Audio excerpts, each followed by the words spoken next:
Assalamualaikum warahmatullahi wabarakatuh. Perkenalkan, nama saya Putri Ulayawanda dari kelas A1 Farmasi, Fakultas Farmasi, jurusan Farmasi, Universitas Wahid Hasyim Semarang. Saya akan menyelesaikan sebuah kasus statistika farmasi dengan menggunakan aplikasi SPSS versi 20. Oke, langsung saja saya akan ke kasusnya terlebih dahulu.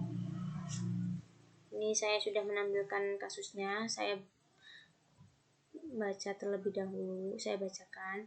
Seorang peneliti melakukan sebuah penelitian mengenai aktivitas antibakteri ekstrak etanol daun sawo atau bisa disingkat EEDS terhadap bakteri Staphylococcus aureus. Berikut data penelitian yang tersaji pada tabel di bawah ini. Pertanyaannya, berdasarkan hasil penelitian tersebut, apakah ada perbedaan antara konsentrasi EEDS terhadap diameter daya hambat terhadap bakteri Staphylococcus aureus?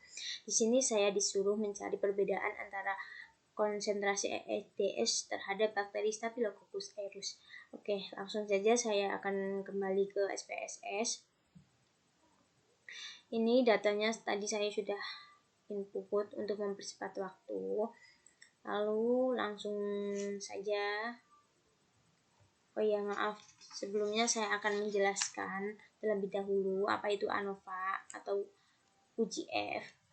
Uji ANOVA atau uji F digunakan untuk menguji sebuah rancangan eksperimen dengan rancangan lebih dari 2. Uji ini termasuk parametrik, sehingga asumsi penggunaan uji parametrik harus dipenuhi, yaitu data berdistribusi normal, varian homogen, dan diambil dari sampel yang acak.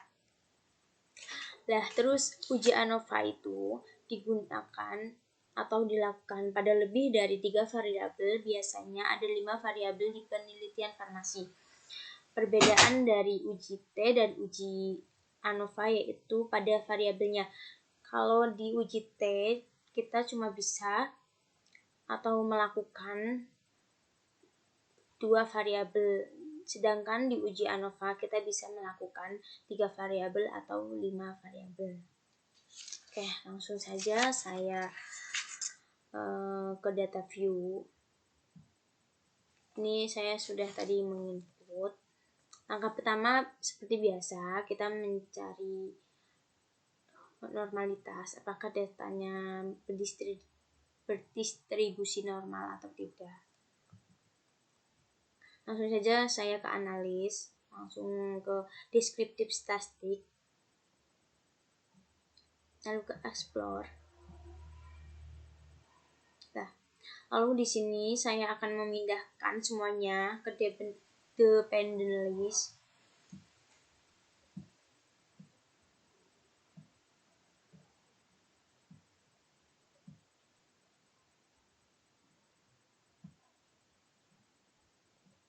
Oke, setelah sudah, kita klik statistik. Oke, ini sudah benar ya. Lalu kita continue. Plots. Ini tidak usah kita pilih. Ini saya pilih yang non, karena saya ingin menguji normalitas. Ini centang. Lalu kita continue. Lalu kita oke. Ini saya milih yang plots. Oke.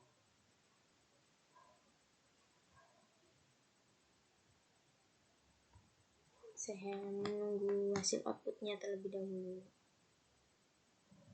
Nah, ini sudah muncul hasil outputnya.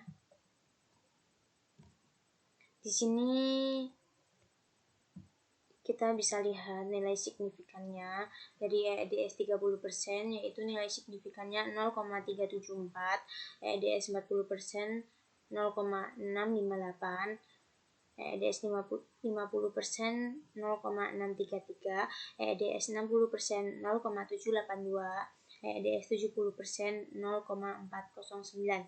Dapat disimpulkan dari nilai signifikan ini lebih dari 0,05, maka data yang kita miliki berdistribusi normal atau parametrik. Oke, langsung saja saya lanjut ke uji homogen.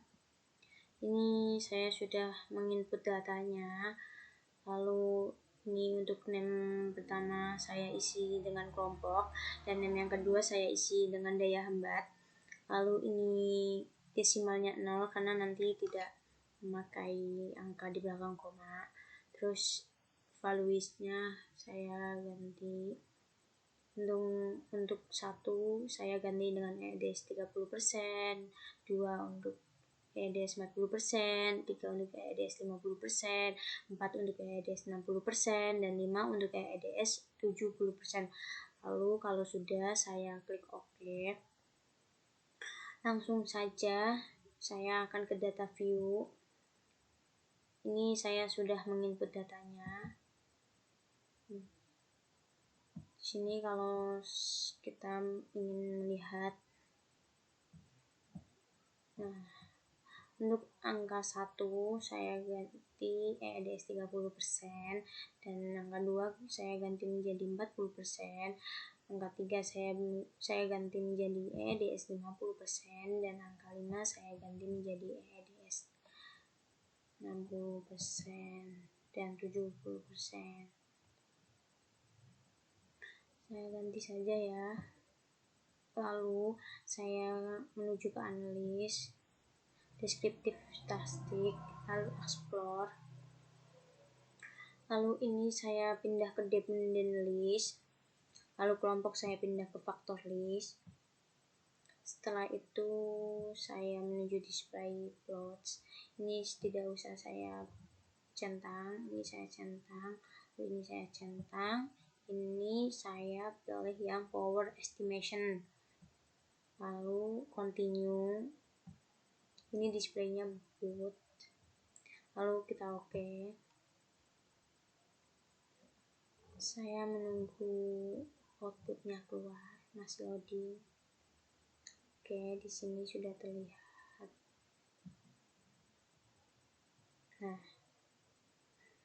Nah, di sini sudah terlihat output dari test of homogeneity of variance. Daya hambat based on mean nilai signifikannya yaitu 0,040, yang artinya kurang dari 0,05. Bisa disimpulkan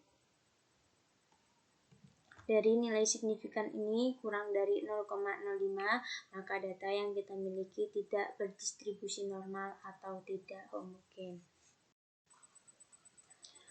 Karena kita tadi sudah menguji data-datanya, maka selanjutnya saya akan melakukan uji H atau uji Kruskal-Wallis karena asumsi atau parametriknya tidak memenuhi syarat. Langsung saja ini saya ke variable view. Untuk name pertama saya isikan kelompok, lalu name kedua saya isikan daya hambat.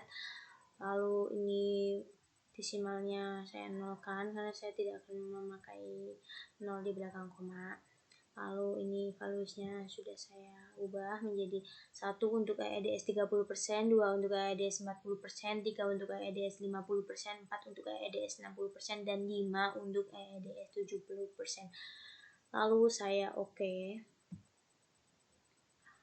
Langsung saja saya ke data view. Ini sudah saya input datanya.